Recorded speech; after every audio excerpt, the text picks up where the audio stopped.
번째 키워드는 영원. 권력은 짧고 아파트는 영원하다. 네, 어제 청와대 노영민 비서실장과 수석비서관 5명이 전격 사의를 표명했는데 글쎄요, 국민 반응은 그닥 곱지만은 않은 것 같습니다. 일단 강민석 대변인의 발표부터 들어보시죠. 노영민 대통령 비서실장과 비서실 소속 수석비서관 5명 전원이 오늘 오전 문재인 대통령에게 일괄로 사의를 표명했습니다. 결국 직이 아닌 집을 택했습니다. 몇 명 교체하는 것으로 불리한 국면을 넘어가려 하지 마십시오. 고통받는 국민 앞에 물타기 인사는 안 됩니다. 네, 최영일 평론가님. 네. 비서실장 수석 전격 네네. 사의 표명 예. 어떻게 보셨습니까? 사실은 총선이 끝나고 일전에 한번 이제 청와대가 심기일전하기 위해서 이 비서관들을 교체할 것이다. 이 이야기가 있었고 일부 비서관은 교체가 됐습니다. 하지만 수석 라인이 그대로 유임이 됐거든요. 예를 들면 이 김조원 민정수석의 경우에는 지금 다주택이 확인되면서 교체 가능성이 높은 것으로 얘기가 되다가 예. 집을 팔기로 하면서 유임이 됐어요. 네. 그래서 이 청와대 지금 수석진에 대한 인사도 지금 부동산 문제가 주요 변수구나 예. 하는 걸 한번 인식하고 넘어갔는데 부동산 문제가 지금 잘 막아지질 않습니다. 저는 청와대 수석들이 이게 대통령의 참모로서 지금 이제 민심 이반의 책임을 지는 일환으로 청와대도 쇄신이 필요하다. 그럼 다음 기수의 참모들이 한번 새롭게 진용을 짜서 밀어보자. 사의를 표현하는 거 좋고요. 역대 정권에서 종종 보던 일입니다. 네. 문제는 뭐냐면 타이밍이에요. 아까 김우대 대변인이 바로 직격탄을 직 대신에 집 선택한 거 아니냐라는 이야기를 하기 딱 좋은 빌미를 제공해버렸다.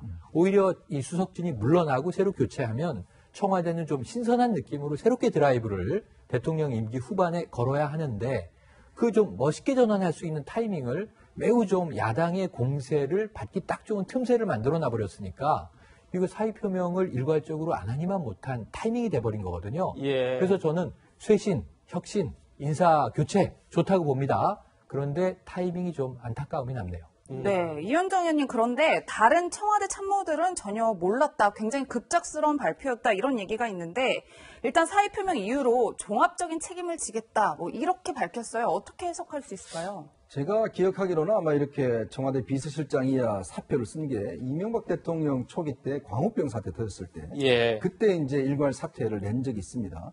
그 이후에는 뭐 거의 없었는데 어떤 면에서 보면 비서실장과 이하의 이 수석 비서관들이 사표를 내는 거는 굉장히 불충한 거예요. 왜냐하면 이거는 대통령한테 모든 책임을 넘기는 겁니다. 즉 예. 대통령 당신이 이제 우리 다 자르십시오라고 하는 거거든요. 그러니까 어떤 면에서 참모들은 이런 사태를 초래하지 말았어야 됐어요. 왜냐하면 이게 자연스럽게 물러같이 가야 되는데 굉장히 충격적인 방법이잖아요. 예. 더군다나 대통령 입장에서 보면 이걸 지금 어떻게 해야 되겠습니까? 굉장히 왜냐하면 비서실 전체를 지금 예를 들어서 안보실과 정책실 제외한 비서실을 지금 다 갈아야 되는 문제인데 그렇죠. 이게 사람도 지금 없을 뿐 지금 수혜 때문에 굉장히 국민들도 어려운 상황에서 이 책임을 대통령한테 다 떠넘겨 버린 겁니다. 저는 그래서 두 가지 배경이 정도가 있지 않나 싶어요. 하나는 뭐냐면 최근에 부동산 사태가 터지고 등등 여러 가지 이제 안 좋으니까 자 그럼 우리가 대통령한테 좀 일괄적으로 좀 넘겨서 국정 쇄신을 위한 인적 쇄신을 위한 하나의 좀 단초를 마련합시다라는 차원에서 이제 어떤 면에서 대통령한테 이렇게 좀 넘긴 그런 측면이 하나 있는 것이고 또 하나는 저는 오히려 비서진들 수석 비서관들 내부에서 굉장히 의견이 충돌되어 있지 않는가라는 생각이 들어요. 네. 그 뭐냐 하면 지금 사실 김조원 민정수석 같은 경우는 이제 노영민 비서실장하고 사이가 썩 좋지 않은 걸로 알려져 있어요. 네. 예, 예. 그동안 수차례에 걸쳐서 집을 빨리 처분해라고 이야기했음에도 불구하고 최근에야 이제 잠실 집을 팔겠다고 내놨는데 문제는 이걸 또 2억 원 더 이상 지금 높게 내놨다가 또 이것도 언론에 굉장히 문제가 됐거든요. 네. 그러면서 본다면 원래 노영민 비서실장과 이 이제 김조원 수석이 그 사이가 안 좋은 데다가 자꾸 부동산 문제로 자기도 문제가 됐는데 또 민정수석만 되니까 자 그러면 이거 도저히 우리 내에서는 해결이 안 된다.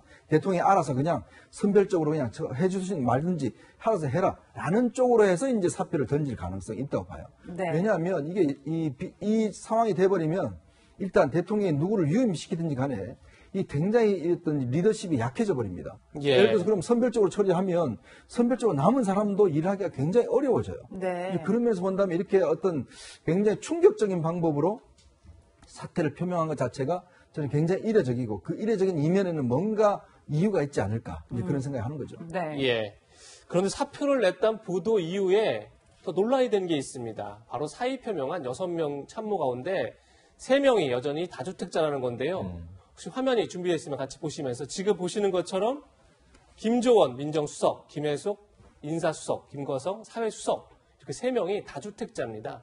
그러다 보니까 오히려 집을 안 팔려고 청와대를 그만두는 것 아니냐. 김광선 변호사님 이런 말까지 나와요? 아마 그러지는 않을 거예요. 그런데 지금 결과론적으로 보면 집을 안 팔기 위해서 청와대를 떠난다 이런 느낌을 제가 지울 수가 없거든요. 집이라는 것은 굉장히 자기 재산을 차지하는 부분에서 큰 부분을 차지하잖아요. 더군다나 최근에 이제 집값이 워낙 많이 올랐기 때문에 집이 굉장히 중요하죠.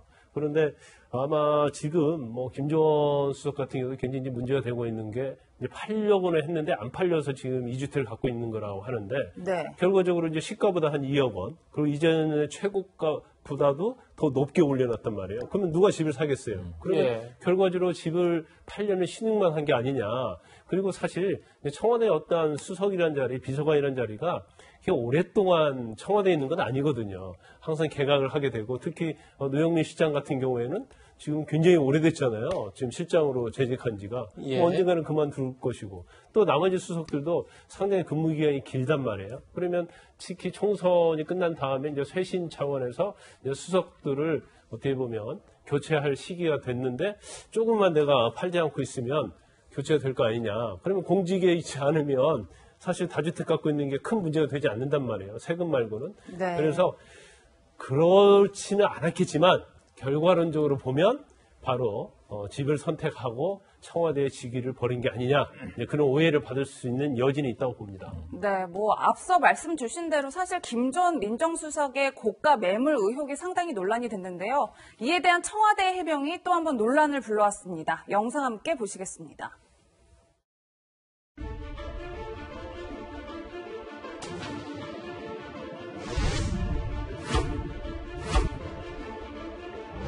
사퇴라는 두 글자만 남기는 게 그리도 어려운 것입니까? 떠나면서도 아내 탓을 했습니다. 사모펀드에 투자하면서 남편 모르게 했다?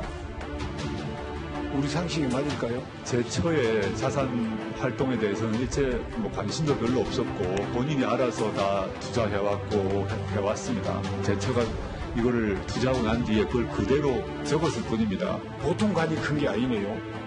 제가 네, 평론가님 이렇게 영상을 좀 모아놓고 보니까 좀 네, 공교로운데 실제로 통합당의 하태경 의원은 문재인 정부의 남자들은 비겁하다, 불리하면 아내 핑계를 댄다 이렇게까지 네, 네. 비판을 했어요. 그러니까 예를 들면 뭐 지금 인사수석, 김혜숙 인사수석은 아내 핑계 못하겠죠. 여성 참모들도 있습니다. 예. 아까 여상규 위원장의 발언은 또 좀 문제가 됐어요. 예. 네, 그런데 이제 문제는 이 청와대 인사들이 지금 말씀하신 대로 아내 핑계 대는 게 세 번째가 되는 거예요. 그런데다가 그것을 또 변명하는 과정에서 이제 불미스러운 구설수가 돼버렸어요. 그러니까 김조은 수석은 이런 겁니다. 잠실에 있는 아파트는 배우자 명의 아파트예요. 근데 어쨌든 부부가 합산해서 다주택자니까 그럼 잠실 아파트는 내놨습니다. 안 팔리고 있을 뿐이지 매물입니다. 근데 언론 취재를 해보니까 이 평상 같은 이 동급의 주택들이 20억 원 정도의 가격 형성이 돼 있는데 네. 22억 원에 냈다는 거죠. 그렇죠. 처음 청와대 관계자의 발언은 아마 급매물로 내놓다 보니까 부동산 업자에게 맡겼을 것이다. 그럼 업자는 빨리 팔아야 되기 때문에 가격을 다운시키죠. 그렇죠. 2억을 높이는 부동산 업자가 어디 있어요? 예. 그렇죠. 그러니까 통상적인 거래 관행하고 다르다 하고 물었더니 이게 그럼 아내가 냈겠지. 배우자 명의의 주택이니까 남자들은 이런 거 잘 관심 없지 않는가 하는 취지의 발언이 나온 거예요. 또 이상해진 겁니다. 저는 이 발언은 안 나왔어야 하는데 그래서 아까 제가 이 6명이 지금 일괄 사표 낸 게 별 의미가 없어진 오히려 선제적으로 대통령에게 국면 전환의 카드로 쓰여져야 하는데 역으로 지금 야당에게 공세 틈새를 줘버렸다고 하는 게 네. 이 궁색한 변명을 계속 내는 상황이 돼버렸고요. 정말 빨리 처분하는 게 낫다 싶어요. 예를 들면 김거성 시민사회 수석의 경우에는 별로 이게 과열지구는 아니에요. 구리시의 아파트에 살고 있는데 은평구에 분양권이 하나 있어요. 처분하면 됩니다. 예. 김혜숙 인사수석의 경우에는 부산에서 이제 계속 활동을 했기 때문에 해운대 아파트가 하나 있고 그 다음에 이제 경기도에 하나 주택이 있는 건데 매물로 내놨습니다. 이거 뭐 팔리면 됩니다. 문제 없습니다. 그런데 이게 사직을 하는 과정에도 이 김조원 수석의 경우에는 이 분양권 아파트도 문제인데 사실은 지금 서울 강남권에 두 채가 있기 때문에 그렇죠. 문제는 하나는 아내 핑계를 댔다는 것은 이 김우겸 이 대변인 때를 그냥 이 데자뷰로 소환시켜버린 거예요. 예. 그래서 이건 대통령에게 오히려 이 구설이 더 큰 부담이 되는 상황이다 하고 짚어야 되겠네요. 네. 네. 이 청와대의 남자들은 부동산을 잘 모른다. 이 해명에 대해서 누리꾼들도 굉장히 반응이 안 좋습니다. 보시는 것처럼 역시 청와대보다 강남 아파트지 책임지겠다고? 집 팔기 아까워서 사퇴하는 속셈 모를 줄 아냐? 뭐 이런 댓글 달리는데 김광삼 변호사님, 네. 전 저 댓글 중에 네 번째는 국토부 공무원 여자로 싹 바꿔라. 남자들 부동산을 모르니 뭐 이런 거겠죠. 마지막을 보면 청와대 참모 뽑을 때 부인도 좀 보고 뽑으라. 결국은 이제 앞으로 인사 검증할 때 부인도 검증하라. 뭐 이런 얘기인데 어떻게 보셨습니까? 아니, 저도 뭐 인사검증을 받아본 적이 있는데 정말 의외로 세더라고요. 예. 네, 주로 이제 재산 형성 과정, 그 다음에 뭐 자녀의 병역, 본인의 병역, 그 다음에 세평, 주로 이런 거 위주로 보는 것 같아요. 그런데 아마 부인에 대해서 그렇게 잘 그렇게 검증을 하지 않는 것 같습니다. 아마 그것은 이제 대개 부인이 뭐 직장을 다닌다거나 그러면 모르겠는데 더군다나 집에서 전업주부인 경우에는 사실은 검증이 굉장히 쉽지 않죠. 그런데 저 문구는 굉장히 이 패러디한 문구이긴 하는데 굉장히 의미심장하다고 봐요. 만약에 그러면 검증을 또 어떻게 해야 하느냐? 그러면 아파트 사고 팔 때 부인이 주도적으로 하는지 안 하는지 그걸 검증해야 하나요? 그건 나오지 않을 거 아니에요. 예. 그런데 우리가 지난 역사적으로 이렇게 보면 뭐 검찰총장과 관련된 그러한 부인들이 뭐 온로비 사건이랄지 그걸 사실 무리를 일으키는 사건들이 굉장히 많이 있습니다. 그런데 이제 부인을 검증한다고 해서 이게 검증이 되는 것이 아니기 때문에 저 패러디 자체는 굉장히 의미심장하지만 뭐 향후에 있어서는 정말 부인도 검증해야 하지 않나 그런 국민들의 요구가 있을 수도 있다 이렇게 봅니다. 네. 그런데 이런 상황에서 이번 수석들의 일괄 사표가 노영민 비서실장과 김조원 민정수석의 과거 악연과도 관련이 있다. 이런 얘기도 있습니다. 지난 2015년 영상부터 보시고 오겠습니다. 직접 나오시게 된 이유가 뭐예요? 당무감사원에서 특별히 아무도 된다고 했었는데 성실하게 답변했어요. 두 번에 걸쳐서 우리 노영민 의원의 의원회관 내 카드기 설치를 통한 그 시집 판매에 대해서 조사도 하고 논의도 했는데 결과적으로 노영민 의원은 여러 가지 사려 깊은 판단을 했어야 하는데도 예산 국회가 열리고 있는 과정에 두 콘서트를 열었던 것과 이후에도 위원회관에서 일부 책을 판매한 것은 당의 품위뿐만 아니라 본인의 품위를 크게 훼손한 것으로 판단을 해서 당 윤리심판원에 엄중한 징계를 요청하기로 그렇게 결정을 했습니다. 네, 이 의원님 저 때가 기억이 나는데 앞서 두 사람의 관계가 이번에 뭐 영향을 미쳤을 그렇죠. 거다 이런 말 해주셨잖아요. 그러니까 이제 당시에 사실은 그러니까 노영민 실장이 3선이었어요. 그러니까 4선에 도전할 때였습니다. 그러다가 저 시집 판매 문제가 당무감사실장의 감사로 해서 결국 좌절이 됐어요. 그러다가 이제 출마를 못하게 됐거든요. 그러니까 그 이후에 이제 청와대에서 두 사람이 다시 만난 겁니다. 근데 문재인 대통령과의 거리로 놓고 보면 노영민 실장도 물론 가깝지만 또 김조원 민정수석도 문재인 대통령과 꽤 가까운 사이예요. 뭐 부부간에 같이 식사도 하기도 하고 같이 뭐 술자리도 자기가 하기도 하고 이제 그렇다 보니까 노영민 비서실장이 이미 지난해부터 다주택가 집 팔아라고 이야기를 했거든요. 네. 근데 유독 김조원 수석만큼은 아무런 반응을 보이지 않습니다. 이제 그렇다 보니 노영민 시장이 또 지난달에 또 이야기를 했어요. 그때도 또 반응을 보이지 않아요. 그러다가 최근에 이제 서야 경질 이야기가 나오니까 그때 이제 김조원 수석이 그럼 내가 저 사무실을 팔겠다라고 이야기 나온 거예요. 그렇죠. 이제 그러다가 이제 이번에 이제 부동산에 내놓은 문제가 불거진 거 아니겠습니까?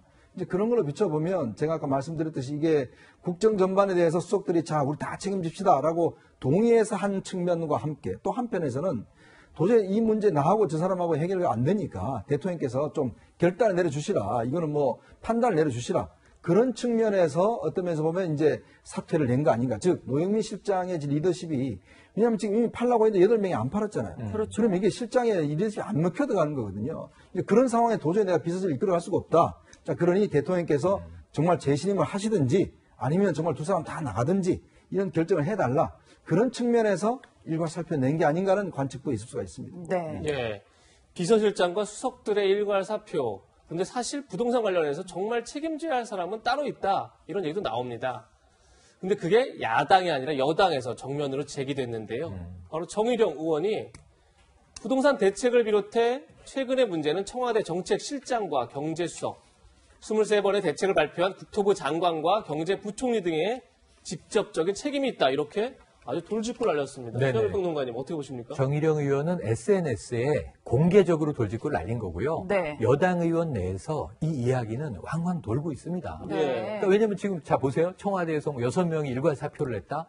이 사람들은 정책 담당자는 아니에요. 그렇죠. 자신들이 가진 집을 팔았네 안 팔았네. 그리고 말실수, 구설 뭐 이런 부분들이에요.